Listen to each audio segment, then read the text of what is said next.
biological and fungi kingdom, he went on this journey. And what he came up with was absolutely amazing. This is literally the chair that he sat in. And I've actually got, I shortened this up so I'd have enough time. I've actually got pictures of the chair and the view and everything like this. But he would look down this pathway, and in the long and the short of it, this is what he would see. And this symbol across here is the Milky Way. And the rift in the Milky Way is the center of the Milky Way, the center of our galaxy, and that's Xibalba Bay. Okay, or the center of the galaxy where Humlaku is. And what actually happens is that lines up with the horizon exactly on December 21st, 2012. And that's why we have this whole thing. From this information, he came back with the information for the Popol Vuh. The first time we see the Popol Vuh written down anywhere was in Azapa. All along their ball courts, they have carvings of this. The Popol Vuh is literally the creation myth. And it showed how we were created and what happened with the process. And it all evolves around a guy named one Humnabpu. Not Humnabku, but Humnabpu. Humnabpu was the first God-man. He lived on the planet. So the myth starts that the gods wanted someone on the earth to worship them. The first attempt was to have the animals, but they couldn't worship them. They couldn't think good enough. So they made a man, they made him out of mud, but it rained and they just fell apart. That was no good, okay? Then they made another group and they made it out of wood, and they were pretty illiterate. So then they took some maize or some corn and they kneaded it literally 7 times, one for each chakra, and kneaded it and created the first man.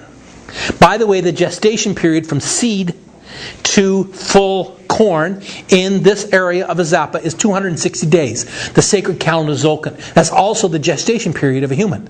Okay? So the gestation period of a human in corn in Guatemala are exactly the same, and that's why it happened. Okay.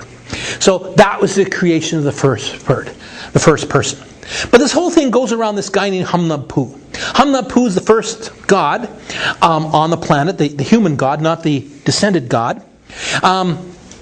And he was playing with his brother. They were playing a little bit of a ball game, which is bouncing around this great big huge Indian rubber ball and trying to get it through a goalpost. So they were doing that, and the lords from the underworld, who could come back and forth at that point in time, heard him, and they came up and they challenged him to a game. So it's the lords of the overworld and the lords of the underworld going to play the ball game. Great. He says, but we want to have home court advantage. We want you to come to our place. So you have to come through Xibalba Bay, Xibalba being the underworld. And their underworld is not the same as what we call hell, but they were kind of devious people. Now, I know it sounds kind of strange. The underworld we think would be this way, and so did the Mayans. But the only way you could get there is go through the center of the Milky Way, which was that way. It doesn't make sense, but it actually does when you really think it. Even though the Europeans thought the planet was flat, their concept was the underworld during the sunny day was on the other side of the world and it was dark. And so literally the only way you get to the underworld is go through the dark side. And so you'd shoot out and go through that. So anyway, Humnabpu and his brother shot out through there and went to the underworld. So they went through the middle of the galaxy, the Milky Way, and became part of this whole scenario. They started playing the game. Of course, the underlords were not above trickery. They played all kinds of tricks and literally cheated. In the process of the whole thing, they won the game. And the penalty for winning the game is they cut off one Humnabpu's head. Off with your head. But because he was immortal, he wouldn't die. So what they did is they took his head and hung it in a calabash tree. By hanging it in a calabash tree, he just had to hang out there for all eternity and think there. Well, along came a young underlord's princess, or the daughter of one of the lords of the underworld, and was curious at this head just hanging on this tree, and it started talking to her. So she walks up to it and starts talking to it, and he spit in her hand. And from that, she conceived. Well, she goes back to her father, being pregnant, and she can't tell her father who was the father because she wasn't allowed to go near the calabash tree, and so she got sent to the upper world. He exiled to the upper world. So she's there, and she delivers her sons. And they ended up being twins, and they're called the hero twins. So sometimes the Humnabpu is called the hero twin thing, and it's Hunahau and Yucca-Balom are the two various guys.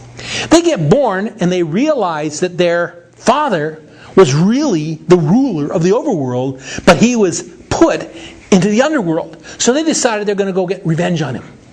But they also, while he was away, they had to take care of the overlord of taking care of the planet. We'll talk about that momentarily.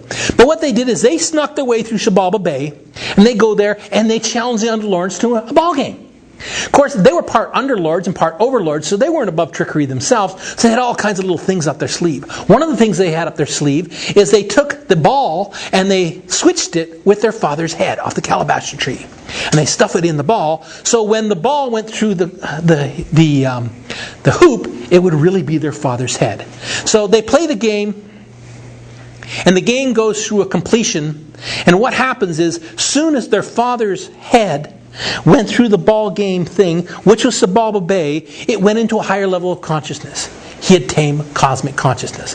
We'll come back to that momentarily. You can go if you need to. Okay, Dorothy. During this period of time, the lord of the overworld was called Seven Macau. Seven Macau was a very arrogant, decadent man. In fact, he took all the money from all the people and he created feathers on himself and riches and stuff like that. He had all these concubines. He was the richest, bombastic person on the planet. Okay? He lived off the fixings, the spoils of his people. He taxed them to live with Jesus. So, before they could bring their father back, they had to deal with Seven Macau. How do they deal with Seven Macau? So what they do, they knew he was really vain, so they told him they had a secret elixir. Because he wasn't an immortal. He pretended he was immortal. They said, we got this special corn. It's going to be tough, but if you eat it, you'll become an immortal and you live forever. So Seven Macau chews away the corn. It's got all kinds of rocks in it, right? And it breaks his teeth and they fall out. So literally, Seven Macau, out of embarrassment because he had no teeth, hides up in a Sheba tree, and the hero twins knock him off and kill him. So they've got this overlord out of the way, and their father, Wanhamnapu, comes up from the underworld through the hoop. This is the hoop in Chichen Itza. Okay, so he comes up through the O, and the letters in their language, the O in their language means consciousness. I wish I had time to show you, but they have all these different letters. They mean different things. They believe that they started the first alphabet. And the three most important letters to the Mayan were G, T, and O. Sounds like a car to me, but if you take it in G-O-T, it's German for God. Right? It has an all-encompassing thing, but the O represents the vibration of consciousness. As he went through the ring, he became into Christ consciousness. He attained the high level. So now Hamapu becomes a new individual, and he's called Kukulkan or Quetzalcoatl, the enlightened one. He becomes the Christ. And so he evolves up to the planet with this level of cosmic consciousness. If you went to the various Mayan runes, especially Chichen Itza, and you talk about the ball game, they're going to say you don't want to win the game because they're going to chop off your head. And they always use a little example there of what this looks like. I'm going to try to move along here a little bit. But the idea of Hamapu is he had all of his 7 chakras balanced. And when you look on the wall, this is on the wall of the ball game court in Chichen Itza, and most of the guys will say, you see, I've homed in on this. Literally, there's a picture of a guy holding the head here. This guy's beheaded, and you see these are streams of blood coming out of his head. That's proof that they kill him. That's for the mundane person to look at it. But when you look close, they're snakes. And it's a 7-headed snake. I don't know if any of you know that much about Buddhism, but before the Buddha became a Buddha, he had to be bitten by the 7-headed snake. So he become to a level of enlightenment under the Bodhi tree. Okay? The 7-headed snake, called a Chalup, is very important to the Buddhist religion, and it's very important to the Mayan religion, because when you have those 7 snakes arising, that means you have your 7 chakras balanced and you're enlightened. So they're saying once you win the ball game as a part of a mystery play, you have a level of cosmic consciousness. So let's look at this as a metaphor. We wanted to play a lot of games as individuals. So in the process of playing these games, we went around as a spirit and played these games.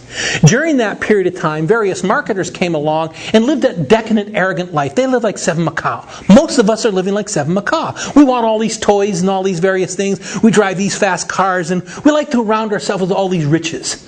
And various people on the planet are not getting rich because of it.